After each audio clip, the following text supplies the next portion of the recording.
Hello quotes. അപ്പം നിങ്ങൾ പറഞ്ഞ പോലെ തന്നെ ഞാൻ വാട്ടർ മെലൺ വരയ്ക്കുന്നതിൻ്റെ ഒരു ഫുൾ വീഡിയോ ഇടാമെന്ന് ഞാൻ പറഞ്ഞില്ലേ. അപ്പോൾ അതൊന്ന് ചെയ്യാൻ നോക്കുവാണ്.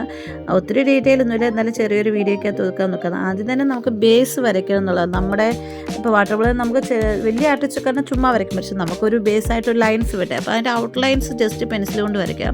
അപ്പം ഞാൻ ഇപ്പോൾ വരയ്ക്കുന്ന ബുക്കിൽ അത്ര നോർമൽ ഒരു ബുക്കുള്ള, അപ്പം നല്ലൊരു ബുക്ക് വരയ്ക്കാനൊക്കെ നല്ല ഷെയ്ഡിങ്സ് ഒക്കെ ചെയ്യാൻ പറ്റും. കളർ ഏത് കളറാണെങ്കിൽ അതിപ്പം വാട്ടർ കളറോ പോസ്റ്റർ കളറോ അക്രിലിക് കളറോ ഏത് വെച്ച് ചെയ്യാണ്. ഞാനിപ്പോൾ ചെയ്യുന്നത് നമ്മുടെ സാധാരണയുള്ള അക്രിലിക് കളർ വെച്ചാണ്. അപ്പോൾ അക്രിലിക് കളറിൻ്റെ പ്രത്യേകത നിങ്ങൾക്കറിയാലോ, ഏറ്റവും ആദ്യം എപ്പോഴും ലൈറ്റ് ഷെയ്ഡ് വരച്ചില്ലെങ്കിൽ നമ്മൾ ചിലപ്പം മുകളിലോട്ട് വരയ്ക്കുന്നതോ നമ്മുടെ ഷെയ്ഡിങ് ഡാർക്കായി പോകും. അപ്പം ഇതിന് മുമ്പ് ഞാൻ സ്ട്രോബെറി വരച്ചപ്പം പഠിച്ച ഒരു ടെക്നിക്കിൽ നിന്നാണ് ഇത് ഞാൻ വരയ്ക്കാൻ ശ്രമിക്കുന്നത്. അപ്പോൾ ഇച്ചിരി ലൈറ്റ് കളർ വെക്കുക, റെഡ് കളറിലെ ഒരു 3D ഷേപ്പ് വേണം വരയ്ക്കാൻ. പിന്നെ നമുക്ക് ആ വാട്ടർ കളറിൻ്റെ ഏകദേശം നമുക്ക് രൂപം അറിയാമല്ലോ. താഴെ ഒരു ലൈറ്റ് ഷെയ്ഡ്, പിന്നെ നമ്മുടെ ഗ്രീൻ അതിൻ്റെ ഔട്ടർ കവറിങ് ഉള്ളു. അപ്പോൾ അതുപോലെയാണ് വരയ്ക്കാൻ ശ്രമിക്കുന്നത്. അപ്പോൾ അക്രിലിക് കളറിന് എപ്പോഴും ലൈറ്റ് ഷെയ്ഡ് വരുന്നത് നമ്മൾ ഇച്ചിരി ഒരു വൈറ്റ് ഇടുമ്പോൾ അതിൻ്റെ ലൈറ്റ് കളറാവും. ഒത്തിരി വൈറ്റ് ഇടില്ല, അപ്പോൾ ഒത്തിരി പിങ്കായിപ്പോൾ. പിന്നെ നമ്മൾ വരച്ച് വരുമ്പോഴേ ഉള്ളൂ നമ്മൾ സാധനം എങ്ങനെയാണ് ഡാർക്ക് ആക്കുന്നത് ലൈറ്റ് ആക്കുന്നതെന്ന് നമ്മൾ മനസ്സിലാക്കുന്നത്. പിന്നെ ഒത്തിരി വെള്ളമയം ഇട്ടാൽ ഒത്തിരി വാട്ടറി ആയിപ്പോൾ അക്രിലിക് കളർ അത്ര ശരിയല്ല കേട്ടോ. അപ്പോൾ നമ്മൾ വൈറ്റും റെഡും വെച്ചാണ് ഇതിന് മാക്സിമം ഷെയ്ഡ്സ് വെക്കുന്നത്. പിന്നെ ഡാർക്ക് ഷെയ്ഡ് വേണ്ടടുത്ത് ഈ ഒരു ശകലം ഒരു അക്രിലിക് കളർ റെഡ് എടുത്തതിന് ശേഷം ഒരു ഡോട്ട് വല്ലതും മാത്രമേ ബ്ലാക്ക് ഇടാവുള്ളൂ നമ്മൾ, അഥവാ ഡാർക്ക് ഷെയ്ഡ് അടിക്കുവാണെങ്കിൽ തന്നെ കേട്ടോ. അപ്പോൾ കൂടുതൽ ബ്ലാക്ക് എന്ന് പറയുന്നൊരു ഭീകരനായ ഒരു വ്യക്തിയായതുകൊണ്ട് അദ്ദേഹം നമ്മളെ പല കളറിനെ പല ഡാർക്കായി മാറ്റിക്കൊണ്ടിരിക്കും കേട്ടോ. അപ്പോൾ വളരെ കുറച്ച് മതി ബ്ലാക്കും വൈറ്റും ഒക്കെ നമ്മൾ ലൈറ്റും ഡാർക്കും ആക്കുക ചെയ്യണം കേട്ടോ. ഇതിനെപ്പോഴും നമ്മൾ ലൈറ്റും ഷാഡോസും വെക്കാൻ വേണ്ടിയാണ് ഇതൊക്കെ 3D ഷേപ്പ് ആകത്തുള്ളൂ. ഇതെനിക്ക് പറയത്തില്ല, ഞാനും അങ്ങനെ പഠിച്ചാണ് വരുന്നത് കേട്ടോ. അപ്പോൾ ഇത് ഏകദേശം നമ്മൾ താഴത്തെ ഭാഗം വരച്ചുകൊണ്ടിരിക്കുകയാണ്. ഇനി നമുക്ക് താഴെയുള്ളത് നമ്മുടെ ഗ്രീൻ കളർ നമ്മുടെ തൊലി വരയ്ക്കണം. അപ്പോൾ അതിനു മുമ്പ് നമ്മൾ ഇതിന് 3D ഷേപ്പ് ആക്കണമെങ്കിൽ ഇപ്പോൾ പ്ലെയിൻ 2D ഷേപ്പിന് നമുക്ക് അതിന് ലൈറ്റും ഷാഡോസും ഒന്നും ആവശ്യമില്ല. അതല്ലാതെ തന്നെ 2D ഷേപ്പിൽ നമുക്ക് കാണാൻ പറ്റും. അപ്പോൾ അതിൻ്റെ കോർണേഴ്സും ആ എൻഡ് സാധനങ്ങളും ഒക്കെ നമ്മൾ അതിനെ ഡാർക്കും ലൈറ്റും ഒക്കെ ഷെയ്ഡ്സ് ഇടുമ്പോഴേ ഉള്ളൂ അതിന് 3D ആകത്തുള്ളൂ. അപ്പോൾ അതിനോട് ഞാൻ ആ കോർണർ അതൊരു ഇരിക്കുന്നതായിട്ട് നമ്മളൊരു വാട്ടർ മെലണായിട്ട് തോന്നണ്ടേ, അതിനുവേണ്ടി നോക്കുവാണ്. അപ്പോൾ ഇത് എനിക്കും അറിയത്തില്ല കേട്ടോ, ഞാനും ഇപ്പോൾ അടുത്തിടയ്ക്കാണ് ഇതുപോലത്തെ 3D ഒക്കെ വരയ്ക്കാൻ തുടങ്ങുന്നത്. അപ്പോൾ തെറ്റുകളൊക്കെ ഉണ്ടായിരിക്കും. ഇതിനെക്കാട്ടി അറിയാവുന്നവർ ഇതിനെക്കാട്ടി ഈസി ആയിട്ട് മെത്തേഡ് അറിയാമായിരിക്കും അവർക്കൊക്കെ എങ്ങനെയാണ് വരയ്ക്കേണ്ടത്. അപ്പോൾ എനിക്കറിയാവുന്ന രീതിയിൽ ഞാനങ്ങ് വരച്ച് പോവാണ്. പിന്നെ പഠിക്കുമ്പം ഈസി ടെക്നിക്ക് നമ്മളും പഠിക്കും. അപ്പോൾ ഏകദേശം നമ്മളിതുകൊണ്ട് താഴത്തെ ഷെയ്ഡ് ഏറ്റവും താഴത്തേത് അതിൻ്റെ തൊണ്ട് ഇച്ചിരി ഡാർക്ക് ഷെയ്ഡ് വരച്ച് അതിൻ്റെ മുകളിൽ ഇച്ചിരി ലൈറ്റ് ഷെയ്ഡ് വരയ്ക്കുന്നു.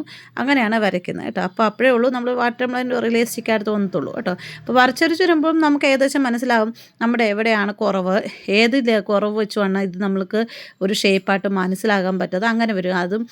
അത് എന്നെ ആരും പഠിപ്പിച്ചല്ല, എനിക്കൊന്ന് മനസ്സിലാകുന്ന രീതി അങ്ങനെ ഞാൻ വരച്ചരച്ച് പോയപ്പോൾ അങ്ങ് പഠിച്ചു വെക്കുന്നു. ഇത് ചെയ്യുമ്പോഴേ ഞാനിപ്പോൾ എത്ര പറഞ്ഞാലും നിങ്ങൾ ചെയ്യുമ്പോഴേ നിങ്ങൾക്ക് മനസ്സിലാക്കാൻ പറ്റത്തുള്ളൂ കേട്ടോ. അപ്പോൾ നമ്മൾ വരച്ച് നോക്കണം, ഇപ്പോൾ ഏതിനകത്താണ് എനിക്ക് മനസ്സിലാകുന്നത് തെറ്റാണോ. പിന്നെ അകത്തുള്ള ഈ കുരുക്കൾ പോലും ചെറിയൊരു ഒത്തിരി പിന്നെ നല്ല തിന്നായിട്ടുള്ള ഒരു ബ്രഷ് ഉണ്ടെങ്കിൽ മാത്രമേ പറ്റും. എൻ്റെ ആകെ ഒരു ബ്രഷുള്ളതാണ് തിന്നായിട്ട്. അപ്പോൾ അതുകൊണ്ട് വളരെ ബുദ്ധിമുട്ടി ഞാൻ എന്നെ വരച്ചെടുക്കുകയാണ്.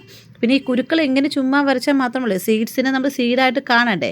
അതിനുവേണ്ടി നമ്മൾ ഈ സീഡിനെ വരച്ച ശേഷം സീഡിനകത്തൊരു വൈറ്റ് ടച്ചിങ് എപ്പോഴും കൊടുക്കുക. ഈ വൈറ്റ് എന്ന് പറയുന്ന സാധനം നമ്മൾ സാധാരണ കാണുമ്പോൾ ഇങ്ങനെ തോന്നുമെങ്കിലും പക്ഷേ അത് നല്ല ഷെയ്ഡായിട്ട് വരയ്ക്കുമ്പോഴത്തേക്കും നമുക്കൊരു 3D എഫക്റ്റ് വരും. കണ്ടോ, നമ്മുടെ ലൈറ്റ് ഷെയ്ഡ്സിന് വേണ്ടി നമ്മളതിനെ വൈറ്റിനെ മാക്സിമം നമുക്ക് യൂസ് ചെയ്യാം. പക്ഷേ അത് എവിടെയാണ് വരേണ്ടതെന്ന് നമ്മൾ കറക്റ്റായിട്ട് പൊസിഷൻ വെക്കുന്നുള്ളൂ. എന്നിട്ട് കുരു വരച്ച് കഴിഞ്ഞ് ഇപ്പോൾ ഈ സീഡ്സിനെ നമ്മളിനി സീഡാക്കി കാണിക്കാൻ വേണ്ടി, അതായത് ഇതിനകത്ത് ഈ വാട്ടർ മെലൺ ഒരു കുഴിക്കാത്തിരിക്കുന്ന പോലെ അല്ലേ സീഡ്. അപ്പോൾ അതിനുവേണ്ടി ചുറ്റിന് ഈ ശകലം കൂടെ ഒരു ഡാർക്ക് കളർ കൂടെ വെച്ച് ആ ഒരു റെഡ് കളർ ഷെയ്ഡ് ഞാൻ അടിച്ചു കൊടുക്കുവാണ്. അല്ലെങ്കിൽ അതിങ്ങനെ പ്ലെയിൻ ആയിട്ടിരിക്കുന്നത് തോന്നും. അപ്പോൾ അതിനൊരു കുരുവിനൊരു എടുപ്പ് വരാൻ വേണ്ടിയാണ്. അപ്പോൾ സീഡ് ഇപ്പോൾ കണ്ടില്ല, ഇപ്പോൾ നമ്മൾ തോന്നുമ്പം ഇതിനകത്ത് ഇങ്ങനെ ഇരിക്കുന്ന ഒരു ജ്യൂസി ആയിട്ടിരിക്കുന്നതിനകത്ത് തോന്നത്തില്ലേ, അങ്ങനെ വരുത്താൻ വേണ്ടിയാണ് നമ്മൾ ഈ സീഡിന് ചുറ്റും ഒരു റെഡ് ഇച്ചിരി ഒരു ഡാർക്ക് റെഡ് വരയ്ക്കുക. പിന്നെ വൈറ്റ് അങ്ങൊക്കെ നമ്മൾ ലൈൻ കുറേ അതിൻ്റെ ഈ ത്രെഡ് ലൈക്ക് ആയിട്ടുള്ള ഫൈബേഴ്സ് കാണാൻ പറ്റില്ലേ നമ്മൾ അതിൻ്റെ ഇടയ്ക്കിടയ്ക്ക്, അതാണ് ഈ വരച്ച് കൊടുക്കുന്നത്. അതിനൊരു ഷൈനിങ് എഫക്റ്റ് കൂടെ വരയ്ക്കും. ഈ അക്രിലിക്ക് പെട്ടെന്ന് നല്ല ഷൈനാവും. വാട്ടർ കളറിനാക്കട്ടെ, വാട്ടർ കളറും ഈ ഗോൾഡൊക്കെ ഒക്കെ ആണെങ്കിൽ അതൊരു മാറ്റ് ഇഫക്റ്റാണ് വരുന്നത്. ഈ വാട്ടർ കളറിന് ഷൈനിങ് എഫക്റ്റ് കാരണം ഇങ്ങനെ ചെറിയ ഒരു വൈറ്റിൻ്റെ ഒരു സ്പോട്ട് വരച്ച് കൊടുത്താൽ മതി. അപ്പം നമ്മൾ ഇപ്പോൾ കണ്ണ് വരയ്ക്കുമ്പോഴും നമ്മൾ പ്ലെയിനായിട്ട് ബ്ലാക്ക് കളർ അടിച്ചാൽ നമുക്ക് അതിനകത്തൊരു രസം വരത്തില്ല. ഒരു ചെറിയൊരു വൈറ്റ് സ്പോട്ട് അടിച്ചാൽ അത് ഇച്ചിരി ഒരു എഫക്റ്റ് ആകത്തില്ലേ. ഇനി ഏറ്റവും ഇമ്പോർട്ടൻ്റ് എന്ന് പറഞ്ഞാൽ അതിന് ഷാഡോ വരയ്ക്കുക എന്നുള്ളത്. താഴെ ഒരു ഷാഡോ ഇല്ലെങ്കിൽ അത് ഇരിക്കുന്നത് ഒരു പ്രതലത്തിലാണെന്ന് നമുക്ക് മനസ്സിലാക്കാൻ പറ്റും. അതിനുവേണ്ടിയാണ് താഴെ ഒരു ഗ്രീനിനകത്ത് ഇച്ചിരി ഒരു ബ്ലാക്ക് വെച്ച് ആദ്യം തുടങ്ങി, പിന്നെ ഇച്ചിരി കുറച്ച് വന്ന് ചുറ്റൊരു സ്പ്രെഡ് ചെയ്ത് ജസ്റ്റ് ഒരു ഷാഡോ വരച്ച് കൊടുക്കുമ്പോഴാണ് അത് വാട്ടർമെലൻ ഒരു പാത്രത്തിലോ അല്ലെങ്കിൽ ഏതെങ്കിലും പ്രതലത്തിലോ ഇരിക്കുന്നതായിട്ട് നമുക്ക് തോന്നാൻ പറ്റും. അല്ലെങ്കിൽ പേപ്പർ ഇരിക്കുന്ന പോലെ തോന്നത്തില്ല. അപ്പോൾ അങ്ങനെ ഒരു ഇപ്പോൾ ഇങ്ങനെയൊക്കെ ആയിരിക്കും വരയ്ക്കുന്നത് വിചാരിച്ചോളൂ. നിങ്ങളൊന്ന് കാണിച്ചോളൂ. ഞാൻ വരച്ച രീതി നിങ്ങളെ കാണിച്ചെന്നുള്ളൂ. നിങ്ങൾക്ക് ഇതിനെക്കാട്ടി കൂടുതൽ എന്തെങ്കിലും ടെക്നിക്ക് അറിയാമെങ്കിൽ എന്നോട് പറഞ്ഞാൽ നമുക്കത് പഠിക്കുകയെടുക്കാൻ പറ്റും അല്ലേ. അപ്പം ഞാൻ ചെറുതായിട്ട് ഇപ്പോൾ ക്രാഫ്റ്റ് നിർത്തി ഇങ്ങനെ ഈ എൻ്റെ പെയിൻറ്റിങ് ഇച്ചിരി കൂടി ഇമ്പ്രൂവ് ആക്കണമെന്ന് ഞാൻ വിചാരിച്ചുകൊണ്ട് ഞാൻ ചെയ്യുകയാണ്. ഇഷ്ടമെങ്കിൽ ലൈക്ക് ചെയ്യാൻ സബ്സ്ക്രൈബ് ചെയ്യുക. അപ്പം അടുത്ത വീഡിയോ ഇതുപോലത്തെ എന്തെങ്കിലും വേണമെങ്കിൽ ഞാൻ ചെയ്യുമ്പോൾ നിങ്ങളെ കാണിച്ചു തരാം കേട്ടോ. അപ്പോൾ എങ്ങനെയുണ്ട്?